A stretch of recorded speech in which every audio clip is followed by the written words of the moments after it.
Assalamualaikum warahmatullahi wabarakatuh. Saya Adnan Purikteksan, Bupati Kabupaten Goa. Saya ingin menjelaskan, Kabupaten Goa adalah daerah yang berada di Provinsi Sulawesi Selatan dengan ibu kota bernama Sungguh Minasa, yang tentu merupakan kota satelit dari penyangga ibu kota Provinsi Sulawesi Selatan, yaitu Kota Makassar. Kabupaten Goa juga disebut dengan wilayah atau kabupaten hinterland yang memiliki luas wilayah administrasi itu sekitar 188.333 hektar, terbagi dalam 18 kecamatan dan terdiri dari 167 desa dan kelurahan yang tersebar di 9 kecamatan dataran tinggi dan juga 9 kecamatan dataran rendah. Jumlah penduduk Kabupaten Goa berdasarkan sensus penduduk tahun 2020 oleh Badan Pusat Statistik sekarang jumlahnya mencapai 765.826 jiwa, sehingga Kabupaten Goa dengan wilayah terluas kedua di Provinsi Sulawesi Selatan, isu lingkungan menjadi sebuah tantangan tersendiri yang harus dihadapi oleh pemerintah Kabupaten Goa. Dari laporan kinerja pengelolaan lingkungan Kabupaten Goa tahun 2019, muncullah beberapa isu prioritas yang berkembang di tengah masyarakat dan telah dilakukan upaya-upaya untuk mengatasi permasalahan yang muncul tersebut di tahun 2020. Isu prioritas yang pertama adalah isu degradasi hutan dan lahan. Degradasi hutan dan lahan akibat timbulnya pertumbuhan penduduk setiap tahunnya, sehingga membutuhkan lahan-lahan baru baik untuk pemukiman maupun untuk kegiatan perekonomian demi memenuhi kebutuhan hidup masyarakat. Nah, tidak terkontrolnya konversi hutan terjadi melalui kegiatan-kegiatan penebangan pohon yang menghasilkan kayu gelondongan, baik legal maupun yang dilakukan secara ilegal. Perladangan dan perambahan hutan dan kebakaran hutan serta usaha pertambangan kemudian diikuti dengan penggunaan lahan yang tidak sesuai dengan potensi dan pengelolaan lahan yang kurang tepat. Kondisi ini mengakibatkan kerusakan hutan dan lahan sehingga fungsi hutan untuk konservasi tanah dan air tidak dapat bekerja secara maksimal. Akibatnya terjadi banjir pada setiap musim penghujan dan kekeringan di musim kemarau. Belum lagi hutan tidak mampu menjalankan fungsinya dengan baik menjadi pemasok oksigen, padahal hutan bagi Kabupaten Goa juga memiliki potensi yang sangat besar dalam potensi wisata alam. Guna menjaga kelestarian hutan, pemerintah kabupaten terus melakukan usaha untuk mengembangkan kegiatan wisata alam dan hutan dengan melibatkan masyarakat di sekitar hutan. Dengan demikian, kita berharap masyarakat akan berusaha menjaga kelestarian hutan, karena dengan alam dan hutan yang indah akan menjadi sumber pendapatan bagi masyarakat. Mereka tidak lagi berpikir untuk merambah hutan, karena jika alam dan hutan rusak, maka akan menghilangkan salah satu sumber penghasilan mereka. Makanya pemerintah Kabupaten Goa juga menggelar event tahunan yaitu Beautiful Malino dan Camping Day. Jadi melaksanakan camping di tengah-tengah hutan dengan tujuan untuk memperkenalkan potensi wisata alam dan hutan yang ada di Kabupaten Goa. Hasilnya mulai nampak pada munculnya ide-ide kreatif masyarakat di sekitar hutan dengan membuat destinasi-destinasi wisata alam dan hutan tanpa melakukan kerusakan. Dan dia menjaga hutan itu sendiri. Namun karena kondisi pandemi COVID-19 yang sudah berjalan 2 tahun ini, sehingga event dari Beautiful Malino tidak mampu kita gelar.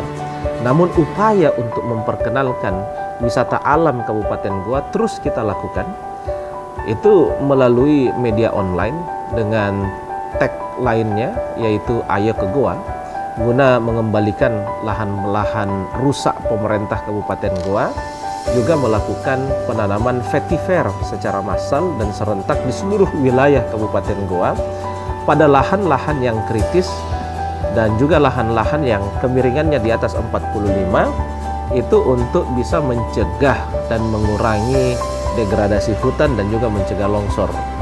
Selain itu, untuk mengurangi degradasi lahan akibat penambangan galian C, maka pemerintah Kabupaten Goa juga sejak tahun 2019 tidak lagi mengeluarkan rekomendasi pembukaan tambang baru untuk menjaga ekosistem ini. Yang kedua, isu menurunnya kapasitas dan kualitas sumber air baku Kabupaten Goa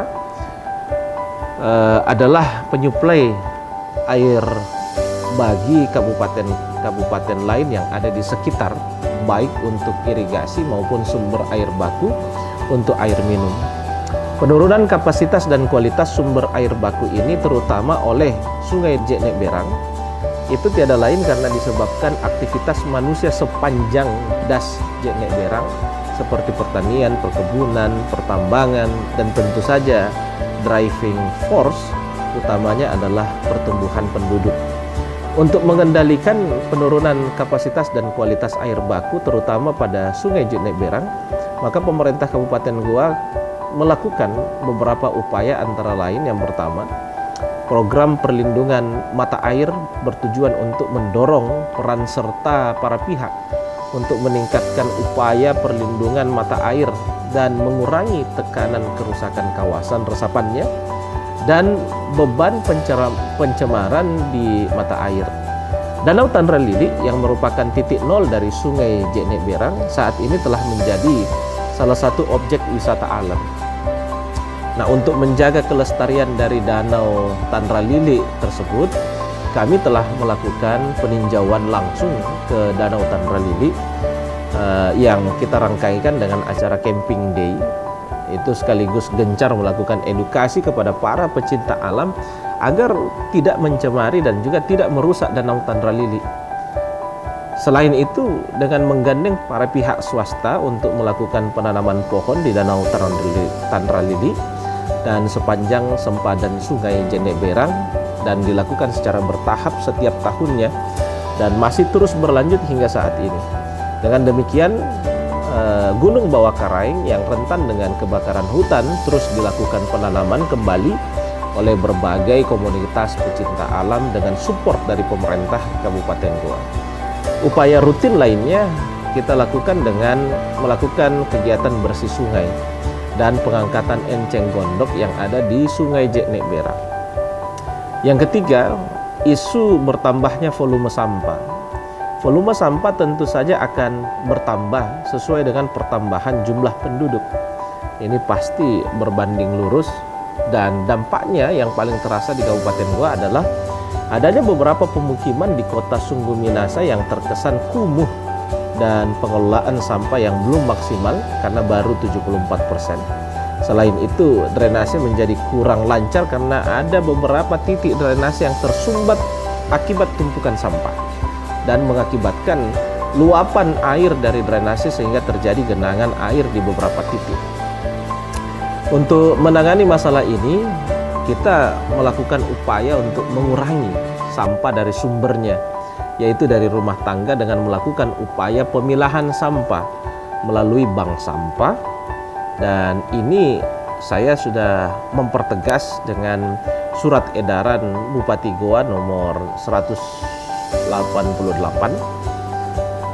Dinas Lingkungan Hidup tentang pengurangan dan penanganan sampah rumah tangga dan sampah sejenis sampah rumah tangga. Sebagai upaya mengurangi sampah plastik, maka pemerintah Kabupaten Goa juga telah menggalakkan kegiatan pemakaian tumbler hingga saat ini, dan alhamdulillah bank sampah sudah terbentuk dan tersebar di seluruh wilayah Kabupaten Goa. Jumlahnya sudah 64 bank sampah. Kemudian untuk meningkatkan upaya penanganan sampah, dilakukan program Satu Desa Satu Mobil Sampah, dan ini alhamdulillah pengadaannya semua sudah selesai. Dan untuk kelurahan melakukan pengadaan kontainer dan juga motor gandeng sampah untuk meningkatkan kesadaran masyarakat agar bisa menjaga kebersihan lingkungan. Kita juga menggalakkan program Sabtu Bersih, di mana masyarakat melakukan kegiatan kerja bakti gotong royong membersihkan lingkungan yang ada di sekitarnya masing-masing. Pada setiap hari Sabtu, maka kita mencanangkan program yang dinamakan dengan Ayo Go Bersih. Yang keempat, isu penataan lingkungan yang belum maksimal sebagai kota penyangga Kota Makassar, maka arus urban ke Sungguh Minasa dan sekitarnya sangat tinggi, sehingga mengakibatkan kebutuhan tingkat hunian dan akses jalan sangat meningkat, dan jika tidak diantisipasi dengan cepat melalui penataan lingkungan yang baik, maka akan menimbulkan ketidakteraturan pemukiman yang bisa menimbulkan dampak baru seperti genangan pada saat musim hujan, karena kantong-kantong air dan kawasan resapan air telah dijadikan perumahan, serta tidak adanya drainase yang memadai. Pedestrian jalan dan kawasan yang harusnya menjadi ruang terbuka hijau akan dipenuhi oleh pedagang-pedagang yang menyebabkan kemacetan yang tentu saja akan menimbulkan ketidaknyamanan. Nah, sebagai upaya menata lingkungan lebih maksimal, terutama pada kota Sungguh Minasa, maka pemerintah Kabupaten Goa telah menata ulang ruang terbuka hijau Sungguh Minasa dengan membangun ulang lapangan Syekh Yusuf atau Syekh Yusuf Discovery, dan menata pedestrian jalan-jalan utama yang ada di wilayah Kabupaten Goa. Penataan pohon tematik sehingga menambah estetika kota Sungguh Minasa. Tahun depan juga pemerintah Kabupaten Goa akan melakukan peremajaan pohon-pohon. Kenapa? Karena peremajaan pohon-pohon ini sangat penting, karena banyak sekali pohon yang ada saat ini, pohon trembesi, itu pada saat ditanam tidak dirawat dengan baik sehingga tumbuhnya miring, sehingga setiap musim hujan disertai angin kencang pasti ada pohon yang tumbang, dan itu biasanya memakan korban. Oleh karena itu tahun depan kita akan merencanakan melakukan peremajaan pohon-pohon yang ada di wilayah Kabupaten Goa, khususnya yang ada di poros-poros, dengan kita ganti pohon yang akarnya lebih kuat sehingga bisa menjaga ketika hujan disertai angin kencang, insya Allah kita bisa menjaga daripada pohon tumbang. Perencanaan pembangunan di Kabupaten Goa saya harapkan terus berwawasan lingkungan sehingga kita dapat mewariskan kepada generasi di masa yang akan datang Kabupaten Goa yang lebih baik, lebih asri, dan juga tentu makin sejahtera. Oleh karena itu, ini yang bisa saya sampaikan dan penjelasan saya. Salam lestari, Rewa Goa. Assalamualaikum warahmatullahi wabarakatuh. Assalamualaikum warahmatullahi wabarakatuh. Saya Haji Rafiuddin Ese, Ketua DPRD Kabupaten Goa periode 2019-2024. Dalam hal pelaksanaan fungsi legislasi, dalam menetapkan peraturan daerah, dalam mendukung kinerja kepala daerah dalam bidang LH, DPRD telah menetapkan beberapa peraturan, antara lain Perda Nomor 4 Tahun 2013 tentang perlindungan dan pengelolaan lingkungan hidup, Perda Nomor 1 Tahun 2017 tentang kebersihan, Perda Nomor 3 Tahun 2019 tentang perlindungan lahan pertanian, pangan berkelanjutan. Dalam pelaksanaan fungsi anggaran, dalam hal menetapkan anggaran dan pendapatan belanja daerah APBD untuk tahun 2020, DPRD Kabupaten Goa telah menetapkan pengelolasian anggaran terkait bidang lingkungan hidup sebesar 47.836.800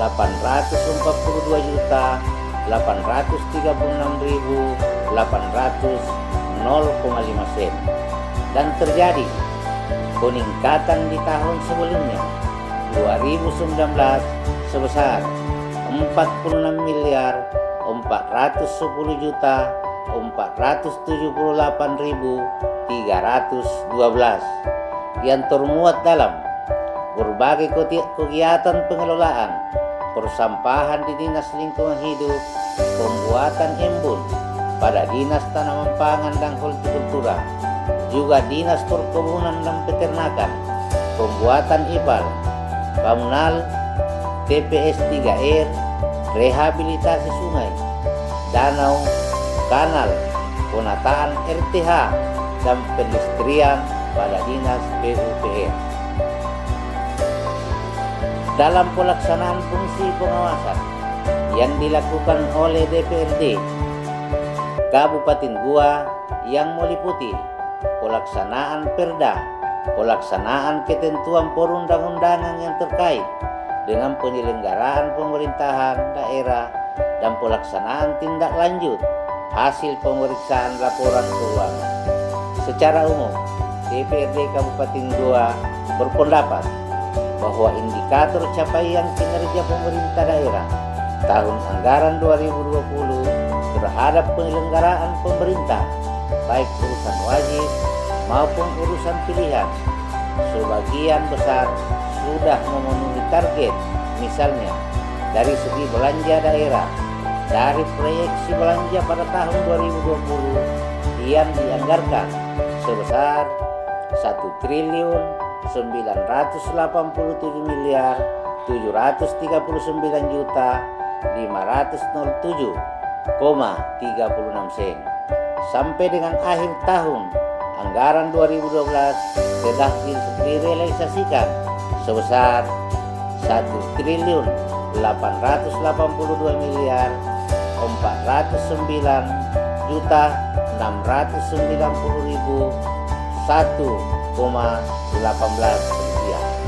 saja, atau sebesar 94,7%. Hal ini dari hasil LKPJ Bupati Goa tahun 2020 dengan melibatkan jajaran pemerintah Kabupaten Goa serta melakukan peninjauan langsung di lapangan. Untuk itu, kami selaku DPRD Kabupaten Goa memberikan apresiasi kepada Bapak Bupati Goa atas berbagai upaya yang telah dilakukan dalam pembangunan Goa sehingga masyarakat Goa semakin sejahtera. Assalamualaikum warahmatullahi wabarakatuh.